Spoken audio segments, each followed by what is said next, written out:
Sir KN Nehru அவர் துறையின் கீழே முறைகேடு நடந்ததாக சொல்லியிருக்காங்க சார். இதுக்கு சம்பந்தமாக கோர்ட்டும் இன்னைக்கு வழக்கு பதிவு சொல்லியிருக்காங்க. அதாவது ஒரு விஷயத்தை எப்படி இல்லாத ஒன்றை ஊதி பெருசாகலாம் அப்படிங்கிறத நீங்கள் இதில் கவனிக்கலாம். கரெக்டாக தேர்தல் தேதி அறிவிப்பதற்கு இன்னும் ஒரு வாரம் தான் இருக்குது. இன்னும் ஒரு வாரத்துக்குள்ளே தேர்தல் தேதி அறிவிக்க போகிறாங்க. இந்த நேரத்தில் இந்த கோர்ட்டுக்கு கொண்டு வந்து கேஸ் போடலை. நல்லா புரிஞ்சுங்க. ஃபர்ஸ்ட் இன்ஃபர்மேஷன் ரிப்போர்ட்டை பதிவு பண்ணுங்க அப்படின்னு தான் சொல்லியிருக்காங்க. உடனே எங்கள் ஊடகங்கள் பூரா இதுக்கு தானே வெறும் வாயில் மென்னிட்டு இருந்தவனுக்கு அவல் கிடைச்ச மாதிரி பத்தியா ஊழல்னு கத்த ஆரம்பிச்சிட்டாங்க. கேட்குறேன் கேனையனா இருந்தா கேப்பையில் நெய் வெடி இதும்பாங்கல்ல, அந்த கதையாக இருக்குது. வாட்ஸ்அப்பில் அனுப்பி எப்படா ஆதாரம்னு சொல்ல முடியும். சொல்கிறதே ரெண்டு விஷயம் தான். போன ஏப்ரலில் லஞ்சத்துக்காக நாங்கள் டாக்குமெண்ட்ஸ் பிடிச்சோம். போன அக்டோபரில் இவர் வேலைக்கு காசு வாங்கினாருன்னு ஆதாரம் கண்டுபிடிச்சோம். இதை பூரா எங்கே பிடிச்சோம்னா அவரோட KN நேருவோட தம்பி அவர் ஆஃபீஸில் ரைடு பண்ணும்போது கிடைச்சது அப்படின்றாங்க. செந்தில் பாலாஜி ஃபார்முலா தான் இங்கே ட்ரை பண்ணி அதே ஃபார்முலா தான். ஒரு நீதிபதி கேள்வி கேட்காம FIR போடுங்கன்ற.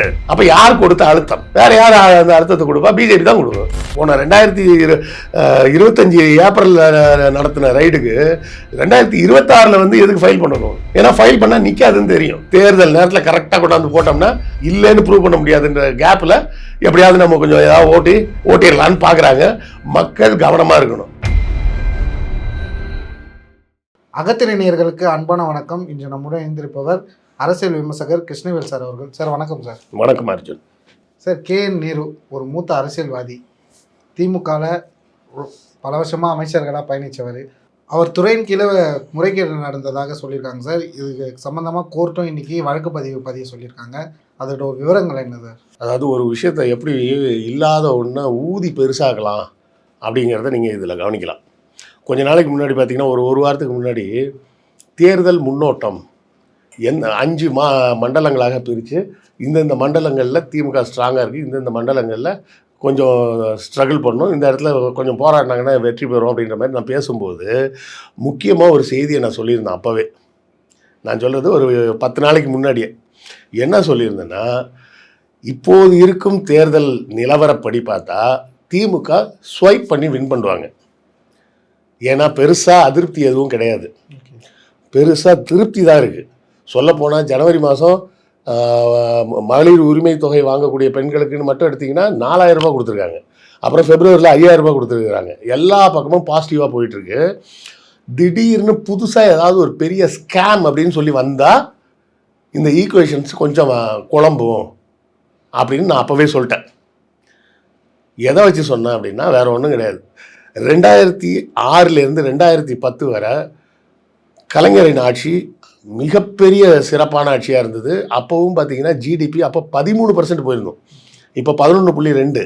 அப்போ 13% அவர் அச்சீவ் பண்ணி காமிச்சிருந்தார். ஆனாலும் 2 விஷயத்த சொல்லி திமுகவை 2011 எலெக்ஷனில் காலி பண்ணாங்க. என்னன்னா, ஒன்று வந்து அண்ணா ஹசாரியை கொண்டு போய் உட்கார வச்சுக்கிட்டு டெல்லியில் அவர் உண்ணாவிரதம் இருக்கார். ஊழல் 2G ஊழல்னு பேசி காங்கிரஸால் டிஃபெண்ட் பண்ணவே முடியாது அப்படின்ற அளவுக்கு போட்டு ஒரு நெருக்கடியை கொடுத்து காங்கிரஸையும் சேர்த்து காலி பண்ணி விட்டாங்க. இப்போது அதே மாதிரி பாருங்கள், கரெக்டாக தேர்தல் தேதி அறிவிப்பதற்கு இன்னும் ஒரு வாரம் தான் இருக்குது. இன்னும் ஒரு வாரத்துக்குள்ளே தேர்தல் தேதி அறிவிக்க போகிறாங்க. இந்த நேரத்தில் இந்த கோர்ட்டுக்கு கொண்டு வந்து இப்போவும் வழக்கெல்லாம் அவர் மேலே போடல, டிவேக்குன்னு சொல்கிறாங்கல்ல, vigilance department, directorate of vigilance and corruption, அந்த டிபார்ட்மெண்ட்டில் சொல்லி நீங்கள் FIR போடுங்கன்னு இருக்காங்க. கேஸ் போடலை. நல்லா புரிஞ்சுங்க. வழக்கை பதிவு பண்ணுங்க, ஃபர்ஸ்ட் இன்ஃபர்மேஷன் ரிப்போர்ட்டை பதிவு பண்ணுங்க அப்படின்னு தான் சொல்லியிருக்காங்க. உடனே எங்கள் ஊடகங்கள் பூரா இதுக்கு தானே வெறும் வாயில் மென்னிட்டு இருந்தவனுக்கு அவல் கிடைச்ச மாதிரி பத்தியா ஊழல்னு கத்த ஆரம்பிச்சிட்டாங்க. இதில் என்ன சிக்கல் நீங்கள் எல்லாரும் கவனிக்க மறுக்கிறது அப்படின்னு பார்த்தீங்கன்னா, இவங்க இந்த ஒரு 10 ரூபா நோட்டு வாட்ஸ்அப்புன்னு சொல்லி ஒன்று சொல்லிட்டு இருக்காங்க. அந்த 10 ரூபா நோட்டு வாட்ஸ்அப்புன்ற கதை வந்து என்னன்னு கேட்டிங்கன்னா, இந்த இவர் சார்ந்த, அதாவது அந்த குடிநீர் வழங்கல் மற்றும் முனிசிபல் அட்மினிஸ்ட்ரேஷன், உள்ளாட்சித்துறை, அந்த உள்ளாட்சித்துறைக்கு சேர்ந்த அந்த 2 துறையில் இவரோட கண்ட்ரோலில் இருக்குது. அதில் வேலைக்கு ஆட்களை சேர்க்குறேன் அப்படின்னு சொல்லி ஒவ்வொரு போஸ்ட்டுக்கும் கிட்டத்தட்ட குறைஞ்சது 25 லட்சம் 35 லட்சம் ரூபாய் காசு வாங்கிட்டாரு. வாங்கிட்டு அந்த பணம் வாங்கிட்டேன் அப்படின்ற ரெசிப்டுக்காக ஒரு 10 ரூபா நோட்டை எடுத்து வாட்ஸ்அப் பண்ணி அனுப்பிச்சாங்களாம்.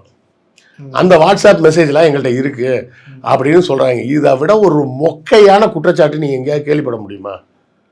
இப்போ நான் வந்து பணம் கொடுத்தேன்னு வச்சுக்கோ, எனக்கு வாட்ஸ்அப்பில் அந்த நம்பரை அனுப்புகிறாங்க. நான் இன்னும் 50 பேருக்கு அதை அனுப்பிச்சி விட்டு எல்லாரும் போய் நானும் காசு கொடுத்தேன்னு கேளுங்கன்னு சொன்னால் முடியவே முடியாது. முட்டாள்தனமாக இருக்கா? இந்த ஐடியாவே முட்டாள்தனமாக இருக்கா? உண்மையிலே அப்படி கொடுத்தா கூட எப்படி கொடுப்பாங்க? நம்ம டிடிவி தினகரன் கொடுத்தாருல ஆர்கே நகரில் 20 ரூபாய் நோட்டை கொடுத்தாரு. அந்த நோட்டுன்றதே எதுக்குன்னா டூப்ளிகேட் பண்ண முடியாதுன்றதுக்காக. அதை கூட ஜெராக்ஸ் எடுத்துட்டு வந்தாங்க, கலர் ஜெராக்ஸ்னு வேற சொன்னாங்க. புரியுதுங்களா? பொதுவாகவே இதை வந்து இந்த ரூபா நோட்டுன்ற மேட்டர் வந்து எங்கே வரும்னா ஹவாலால வரும். என்ன பண்ணுவாங்கன்னா நோட்டை 2ஆக கிழிச்சிடுவாங்க. 2ஆக கிழிச்சு ஒரு பாதியை இன்னொருத்தட்ட கொடுத்துட்டு இன்னொரு பாதியை இவங்க வச்சுப்பாங்க. அந்த கிழிசலோட கரெக்டாக மேட்ச் ஆகுதான்னு பார்ப்பாங்க. அப்படி மேட்ச் ஆச்சுன்னா தான் அது ஒரிஜினலாக அந்த நோட்டுக்கு சொந்தக்காரரு. நம்ம சிவாஜி படத்தில் கூட ரஜினி இங்கேருந்து ஒரு கிழிஞ்ச 10 ரூபா எடுத்துக்கிட்டு அமெரிக்கா போவார்ல, அது மாதிரி அதில் அதுதான் பண்ணுவாங்க. எவனாவது லூசு மாதிரி ஒரு 10 ரூபா நோட்டை ஃபோட்டோ எடுத்து வாட்ஸ்அப் அனுப்புனா அப்படின்னு சொன்னால் யோசிச்சு பாருங்க. நான் வந்து என் வாட்ஸ்அப்பில் வந்து என்னை வந்து ஒரு 50 குரூப்பில் சேர்த்து வச்சுருப்பாங்க. அந்த 50 குரூப்புக்கு நான் ஃபார்வர்ட் பண்ணி விட்டேன்னு வைங்க, ஒவ்வொரு குரூப்லையும் 250 பேர் இருப்பான். அப்போ என்ன நம்பர் வருது பாருங்க, 1250 பேர் அதை பார்த்துருப்பான். 1250 பேர்கிட்ட ஃபோனில் வந்து அந்த 10 ரூபா நோட்டோட ஃபோட்டோ இருக்கும். அப்போது ஒரு குற்றச்சாட்டு வைக்கும்போது கொஞ்சமாவது காமன் சென்ஸோடு சொல்லணும். நான் கருப்பு சட்டை போட்டிருக்கேன், நான் திகாக்காரன், திமுகவுக்கு சப்போர்ட் பண்ணுவேன், அதனால நான் கே நேருக்கு சப்போர்ட் பண்ணுறேன் அப்படின்னுலாம் நீங்கள் பார்க்காதீங்க. நான் கேட்குற லாஜிக் கரெக்டானு யோசிச்சு பாருங்க. அப்படி பணம் வாங்கியிருந்தா 10 ரூபா நோட்டு கொடுத்தாங்கன்னே வச்சுப்போம். அதை வந்து கையில் நோட்டாக கொடுத்தாங்க அப்படின்னு சொன்னால் அது ஒரு நியாயம் இருக்குது. ஆனால் நோட்டாக கொடுத்தாங்கன்னு சொல்லி அப்படி நடந்திருந்தால் அவங்களால அதை ப்ரூவ் பண்ண முடியாது. சரியா?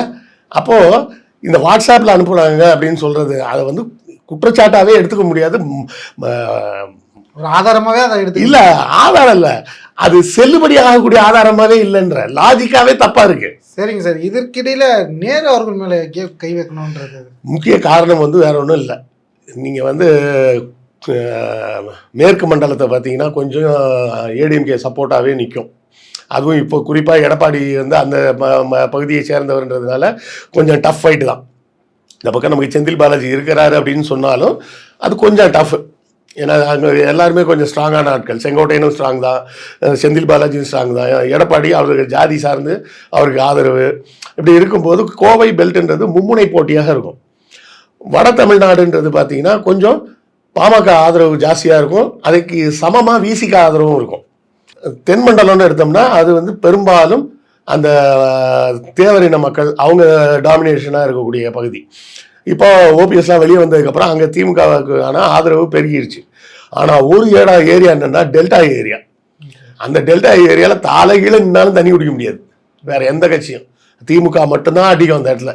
சொல்லி அடித்த மாதிரி எல்லா ஏரியாலையும் அடிப்பாங்க.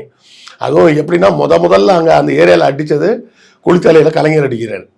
மறுபடியும் கலைஞர் வந்து என்ன பண்ணுறாரு, தஞ்சாவூரில் அடிக்கிறார். தஞ்சாவூரில் அடிக்கிறாருன்னா யார் அடிக்கிறாரு? சாதாரண ஆளாக கிடையாது. அதான் ஒரு படத்தில் வருமே, டேய் நீங்கள் 10 பேர் அடிச்சுட்டானா அவ்வளோடா, நான் அடித்த 10 பேருண்டான் அப்படின்ற மாதிரி ஆசீர்வாத நாடாருன்னு அங்கே ஒருத்தர் ஒரு மிகப்பெரிய பணக்காரன் காங்கிரஸ்காரர். இன்றைக்கும் போய் தஞ்சாவூரில் பார்த்தீங்கன்னா இருக்கிறதுல பெரிய ஹோட்டல், பெஸ்ட் ஹோட்டல்னு கேட்டிங்கன்னா அங்கே பரிசுத்தம்னு ஒரு ஹோட்டல் இருக்குது. நான் ஆசீர்வாத நாடார்னு மாற்றி சொல்லிட்டேன், பரிசுத்த நாடார் அவர் பேர். சாரி மன்னிக்கணும், மாற்றி சொல்லிட்டேன், பரிசுத்த நாடார். அந்த ஹோட்டல் பேரே பரிசுத்தம் தான், ஸ்டார் ஹோட்டல்.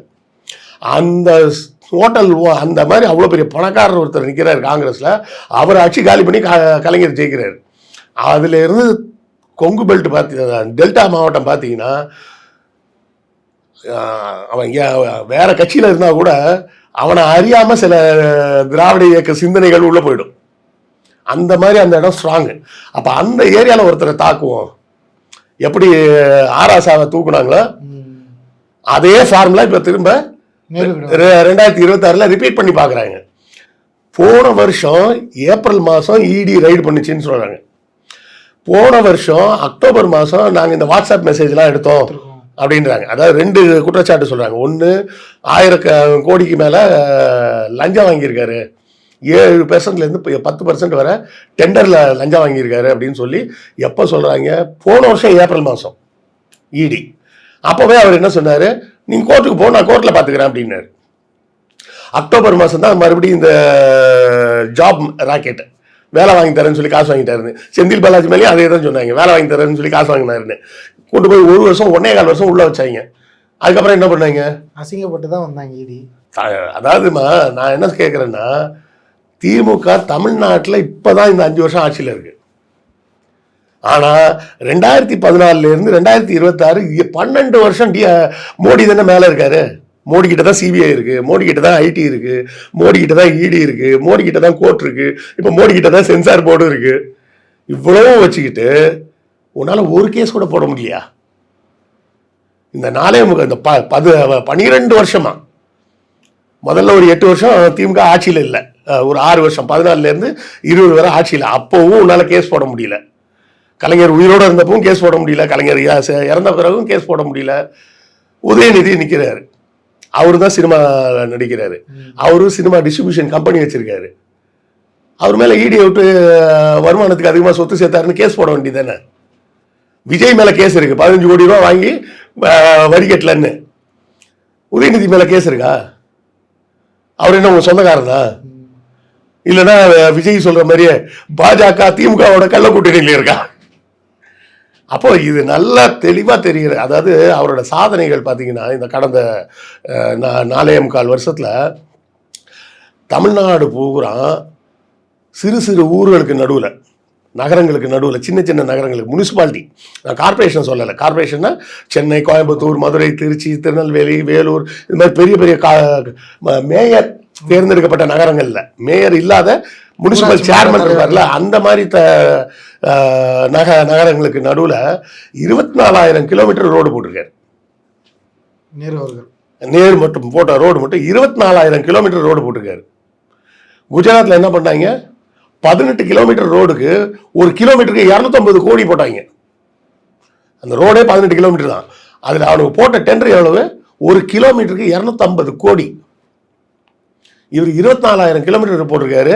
அந்த 24,000 கிலோமீட்டர் போட்ட ரோட்டில் எவ்வளோ லஞ்சம் வாங்கியிருக்காராம்?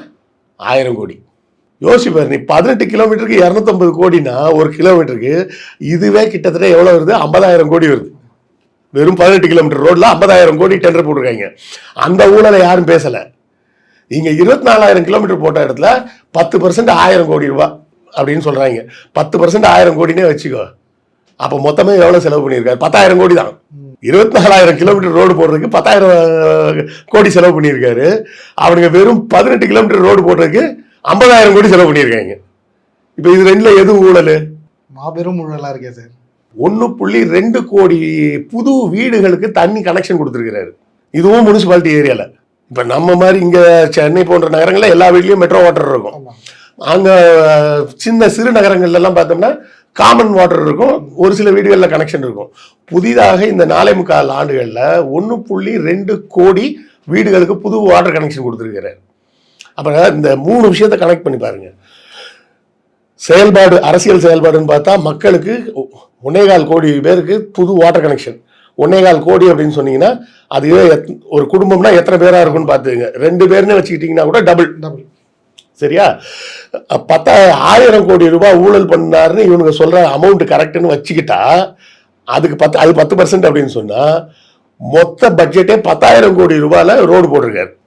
10,000 கோடி ரூபாயில 24,000 கிலோமீட்டர் ரோடு போட்டிருக்காரு. அப்ப ஆவரேஜா ஒரு கிலோமீட்டருக்கு எவ்வளவு வருது யோசிச்சு பாருங்க. 2.4 கோடி வருது. அவனுக்கு எவ்வளவு போட்டிருக்காங்க? 250 கோடி போட்டு 18 கிலோமீட்டர் ரோடு போட்டிருக்காங்க. 50,000 கோடி செலவு பண்ணி. வாட்ஸ்அப்பில் 10 ரூபா நோட்டு ஃபோட்டோ போச்சுன்றாங்க. கேட்குறேன் கேனையனா இருந்தால் கேப்பையில் நெய் வெடி இதும்பாங்கல்ல, அந்த கதையாக இருக்குது. வாட்ஸ்அப்பில் அனுப்பி எப்படா ஆதாரம்னு சொல்ல முடியும்? வாட்ஸ்அப்பில் எத்தனை பேருக்கு வேணாலும் ஃபார்வேர்ட் பண்ணலாம். கடைசியில் வாட்ஸ்அப் காரனே கடுப்பாகி ஒரு நியூஸை நீ 5 தடவைக்கு மேலே ஃபார்வேர்ட் பண்ணக்கூடாதுன்னு அவன் ரெஸ்ட்ரிக்ஷன் போட்டான். முன்னாடிலாம் ஒரு 2 வருஷம் முன்னாடி பார்த்தீங்கன்னா நீ பாட்டுக்கு இருக்கிற கான்டாக்ட் ஃபுல்லாக செலக்ட் பண்ணி அனுப்பிச்சி விட்டுறலாம். இப்போ நீங்கள் 5 பேர் செலக்ட் பண்ணனா அவ்வளோதான் லிமிட் அப்படின்றான். கரெக்டா? வேணா திருப்பி 5 பேரை செலக்ட் பண்ணிக்கிட்டோம். அப்போ வாட்ஸ்அப்பில் ஃபார்வேர்ட் பண்ணுறதுன்றதே ஒரு முட்டாள்தனமான கிளைம். அது ஒரு ஆதாரமாக கூட நான் சொல்லலை.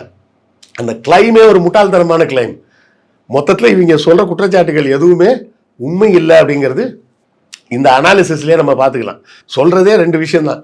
போன ஏப்ரலில் லஞ்சத்துக்காக நாங்கள் டாக்குமெண்ட்ஸ் பிடிச்சோம், போன அக்டோபரில் இவர் வேலைக்கு காசு வாங்கினாருன்னு ஆதாரம் கண்டுபிடிச்சோம். இதை பூரா எங்கே பிடிச்சோம்னா அவரோட கேஎன்ஆரோட தம்பி கேஎன் ரவிச்சந்திரன் இருக்கார்ல, அவர் ஆஃபீஸில் ரைடு பண்ணும்போது கிடைச்சது அப்படின்றாங்க. செந்தில் பாலாஜி ஃபார்முலா தான் இங்கே ட்ரை பண்ணி, அதே ஃபார்முலா தான். இன்னும் சொல்ல போனால் இப்போ இந்த நம்ம இது வந்தது பார்த்தீங்களா, டாஸ்மாக் பற்றி ஒரு பிரச்சனை வந்தப்போ அந்த டாஸ்மாக் அதிகாரி வீட்டுக்கு பின்னாடி கொண்டு போய் இவங்களே குப்பையெல்லாம் கொட்டி வச்சுட்டு வந்து கூத்து சார். அது பார்த்து எல்லாருமே அதெல்லாம் வீடியோ எடுத்து அவங்களே காம்பவுண்ட் பேர்ல ஜெராக்ஸ் எடுத்து ஃபுல்லா போட்டு வச்சு ஆதாரங்கள் சிக்கினேன் அந்த மாதிரிலாம் போட்டு. இவங்க எவ்வளோ கேவலமாக இருக்காங்க. சரிங்க சார், அது இருந்தாலும் இப்போ இன்னைக்கு ஊடகங்கள்லையும் சரி, காட்சி ஊடகத்தில் பேசுகிறவங்களும் சரி, விரைவில் கேஎன்ஆர் கைது செய்யப்படுவார், மாபெரும் ஊழலில் சிக்கியிருக்காரு, இவர் இப்போ இவரை தூக்கிட்டா ஸ்டாலினுக்கும் திமுகவுக்கும் கலக்கம் ஏற்பட்டுரும், திருச்சியை பிஜேபியோ அதிமுகவோ கைப்பற்றுறாங்க. அது இல்லாமல் அதிமுகவோட எம்பி இன்பதுரை இன்னைக்கு ப்ரெஸ் மீட்டே கோர்ட்டுகளில் கொடுக்குற இது அதிமுக கிடைச்ச சாதனை, பாருங்க என்ன நடக்குதுன்னு விஜய் அறிக்கை விடுறாரு. இந்த மாதிரி நேர்மலை பல தரப்பு அட்டாக் நடக்குது. இவங்க காத்துக்கிட்டு இருந்ததே அதுக்கு தானே, இந்த சிக்னலுக்காக தானே காத்துக்கிட்டு இருந்தாங்க. கரெக்டாக குறி வச்சு அவங்க தூக்குனது 2 பெல்ட் பாருங்க. செந்தில் பாலாஜியை தூக்குனா கொங்கு மண்டலத்தை வீக் ஆக்கி விட்டுறலாம், டெல்டாவில் இவரை தூக்குனா இந்த ஸ்ட்ராங் ஹோல்டை காலி பண்ணிடலாம். இது பலிக்காது. அது பண்ணத்தான் செய்வாங்க. மக்கள் கவனிச்சுட்டு தானே இருக்காங்க. மக்கள் இவங்க சொல்றதை மட்டுமே கேட்க போறது இல்லையே, இருக்கிற ஃபேக்ட் என்னன்னு தெரியும். அதையும் இப்போ நம்ம வீடியோ பார்க்கும்போது 4 பேர் ஒரு 1000 பேர் பார்த்தான்னு வச்சுங்களேன், அவன் போய் இன்னொரு ஒரு 4 பேர்கிட்ட சொல்லுவான்ல, யோ ஆமா அதான் சொல்ற கரெக்டு தானே, வாட்ஸ்அப்ல வச்சு அதை எப்படி ஆதாரமா வச்சுக்க முடியும்? 10 பேர்கிட்ட ஒருத்தனுக்கு வந்த ஃபார்வேர்டை அவன் காமிச்சிங்க பாரியா, இதுதான் நான் 25 லட்சம் கொடுத்ததுக்கு ஆதாரம், இதை கொண்டு போய் நான் மந்திரிகிட்ட காமிச்சேன்னா அவர் எனக்கு வேலை வாங்கி தருவார், இல்லைன்னா காசு கொடுப்பாரு அப்படின்னு ஒருத்தன் சொல்கிறான்னு வச்சுப்போம். பக்கத்தில் இருக்க ஃப்ரெண்டு என்ன சொல்லுவான், எனக்கும் அனுப்பு, நானும் போய் காமிச்சு எனக்கு வேலை வேணாம் காசை கொடுங்கன்னு நான் கேட்டு காசு வாங்கிட்டு வந்துடுறேன் சொல்லுவானா சொல்ல மாட்டானா? நம்ம காமிச்சு விட்டாங்க. அப்போ இது எவ்வளோ பைத்தியகாரத்தனமான ஒரு குற்றச்சாட்டு பாருங்க. ஒரு ஆதாரத்தை கூட நீங்கள் சொல்லலாம். அட்லீஸ்ட் அவங்க வீட்டில் பார்த்தோம், பாதியாக கிழிக்கப்பட்ட 10 ரூபாய் நோட்டுகள் 2000 இருந்தது, மிச்ச பாதி எங்க அப்படி கேட்டால் கூட சரி அப்படின்னு சொல்லலாம். வாட்ஸ்அப்பில் வந்துருச்சுன்றாங்க. வாட்ஸ்அப் யூனிவர்சிட்டியிலே படித்து வளர்ந்து ஃபேஸ்புக் யூனிவர்சிட்டியில் டிகிரி வாங்கினவங்க பூரா இப்படி தான் யோசிப்பாங்க. யார் வாட்ஸ்அப் யூனிவர்சிட்டியில் படித்து ஃபேஸ்புக் யூனிவர்சிட்டியில் டிகிரி வாங்குவான்னா பிஜேபிக்காரன் தான் வாங்குவான். அப்படி தானே சொல்லிட்டு மோடி இத்தனை வருஷமாக சொல்லிட்டு இருக்காங்க. வெறும் சமூக ஊடகங்களில் ஊதி பெரிதாக்கப்பட்ட பிம்பம் தான் மோடி. அப்போ அவங்களுக்கு தெரிஞ்ச ஃபார்முலாவே வாட்ஸ்அப்பு ஃபேஸ்புக்கு இதுதான். ஸோ வாட்ஸ்அப்பில் 10 ரூபா நோட்டுன்னு ஒரு குற்றச்சாட்டு. இதை ஒரு நீதிபதி கேள்வி கேட்காம எஃப்ஐஆர் போடுங்கன்றார். அப்போ யார் கொடுத்த அழுத்தம்? வேற யார் அந்த அழுத்தத்தை கொடுப்பா? பிஜேபி தான் கொடுக்கும். கரெக்டா?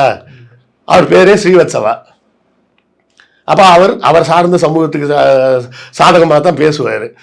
அந்த சமூகம் பாஜகவுக்கு தான் ஆதரவாக நிற்குது.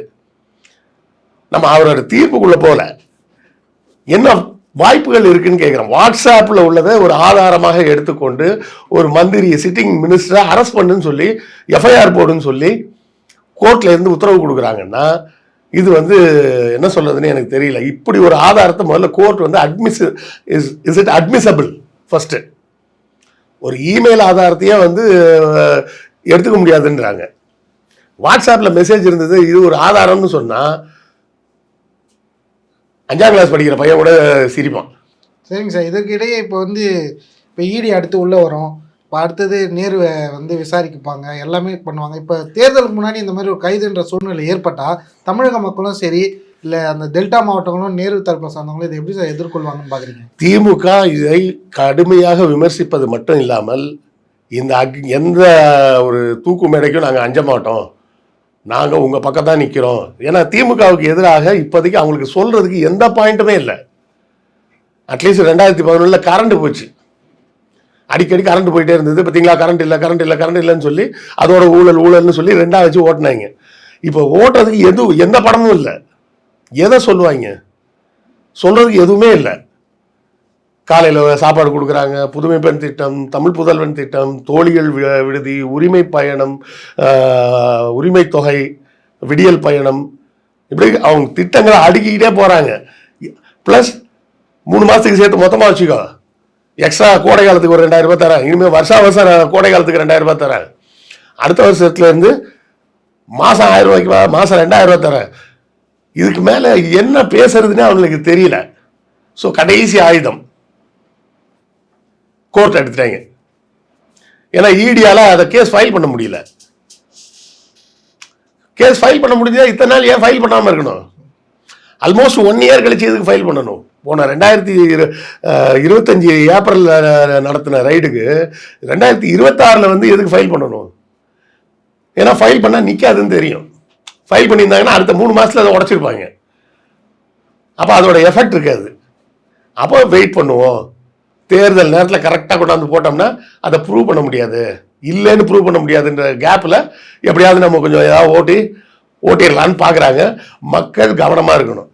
நாம் மக்களுக்கு வைக்கக்கூடிய கோரிக்கை என்னென்னா, சொல்கிறவன் எதாவது வேணால் சொல்லுவான். அதுக்கு தான் உதாரணம் நான் சொன்னதுக்கு, கேட்குறவன் கேனையனாக இருந்தால் கேப்பையில் நெய் வெடிதுமா, பணம் கொடுத்ததுக்கு ரெசிப்ட் எதுறான்னு கேட்டால் 10 ரூபா நோட்டு வாட்ஸ்அப் மெசேஜ்னு சொல்லுவான். இதில் இருக்கிற அந்த ஒரு பெரிய லாஜிக் ஓட்டம் என்னன்றதை மட்டுமே மக்கள் யோசிச்சாங்கனாலே இந்த குற்றச்சாட்டு எவ்வளோ பெரிய குற்றச்சாட்டு. அது மட்டும் இல்லை, இந்த மக்கள் நலன் காக்கும் ஒரு ஆட்சியை காலி பண்ணி மக்கள் விரோத ஆட்சியை உள்ளே கொண்டு வர்றதுக்கு அவங்க இதை ஒரு ஆயுதமாக பயன்படுத்துகிறாங்க அப்படின்றத மக்கள் புரிஞ்சுக்கணும்.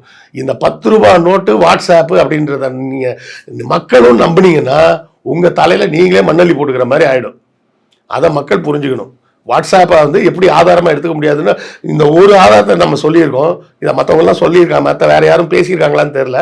நீங்கள் அவசரமாக கேட்டப்போ முதல் விஷயம் எனக்கு இதுதான் தோணுச்சு, வாட்ஸ்அப்பில் எப்போ ஆதாரம் அப்படின்னு. அதே போலவே அந்த 1000 கோடி ரூபா லஞ்சம் வாங்கினாங்கன்னு போட்டிருக்காங்க. அப்போ அதில் பார்த்தோம்னா அவன் பண்ணியிருக்கிறது என்னன்னுறது அதை கணக்கிலே சேர்க்க முடியாத ஒரு ஊழலாக இருக்கு. அப்போ எவன் யாரை பார்த்து குறை சொல்றது? மக்கள் நலனுக்காக ஒரு ஆட்சி நடந்துட்டு இருக்கும்போது அதை கெடுத்து மக்களுக்கு கிடைக்கக்கூடிய நன்மைகளை கெடுப்பதற்காகவே இவங்க இந்த வேலையை செஞ்சுருக்கிறாங்க. நல்லா புரிஞ்சுக்கணும். 2011 இப்படி தான் ஆராசாவை போட்டு சாவடிச்சாங்க. இப்போ ஒரு 1.5 வருஷம் முன்னாடி செந்தில் பாலாஜி போட்டு சாவடிச்சாங்க. அதுவும் எம்பி எலெக்ஷன் நெருக்கத்தில் அதுவும் அண்ணாமலை வேற கொங்குல நின்று ஜெயிச்சு காட்டுவேன். ஆமாம். இப்போ அடுத்த எலெக்ஷன் வரும்போது இன்னொரு மந்திரியை தூக்கியிருக்காங்க. அந்த போன பாராளுமன்ற எலெக்ஷனை ஒட்டி 2 பேரை தூக்குனாங்க. பொன்முடியும் தூக்குனாங்க, செந்தில் பாலாஜியும் தூக்குனாங்க. இப்போ நேரு முதல்ல தூக்கியிருக்காங்க. அடுத்த இன்னொருத்தர் தூக்குனாலும் தூக்குவாங்க இவனுங்க. சரிங்க சார், இந்த மாதிரி ஒரு சீனியர் மினிஸ்டராக இருக்காங்க. ஆனால் இன்னைக்கு வந்து தமிழகமே இதை பற்றி நேரு வந்து கைது செய்யப்படுவார், ஊழலில் சிக்கி உள்ளார்னு பலரும் பேசும்போது அவர் அழகாக சட்டசபையை போய் அட்டென்ட் பண்ணுறாரு. சாயந்தரமே வந்து அறிவாலயத்தில் அவரும் RS பாரதி ப்ரெஸ் மீட்டு கொடுத்து அவ்வளோ ப்ரெஸ் பீப்புள் கேள்வி கேட்குறாங்க, அசால்ட்டாக அதை எதிர்கொள்கிறாங்க. இதெல்லாம் பார்த்து கூட அதிமுகவும் சரி, விஜயும் சரி, இப்போ இடி வச்சிருக்க பாஜகவும் சரி, இதுக்கு மீறி அவங்க கைது பண்ணிடுவாங்களா சார்? பண்ணுவாங்க. அதுதானே அவனோட லட்சியம். இது வந்து திமுகவுக்கு ஒன்றும் புதுசு கிடையாது. அசால்ட்டா ஃபீல் பண்றாரு சார். அதான் அவர் சொல்றதே, கலைஞரே தான் சொல்லுவாரு, பூத்து குலுங்கும் பூஞ்சோலை எமை வாட்ட நினைக்கும் சிறைச்சாலை, துணிந்தவனுக்கு தூக்கு மேடை பஞ்சுமெத்தை, அப்படி சொல்லி வளர்ந்த இயக்கம். 75 வருஷமா இதெல்லாம் பார்க்காம வந்திருக்கிறாங்க. 25 வருஷமா மினிஸ்டரா இருந்தாங்க. மிசாவையே பார்த்தாளுங்க, எமர்ஜென்சி எல்லாம் பார்த்தாங்க. இதுக்கெல்லாம் பயந்துருவாங்களா?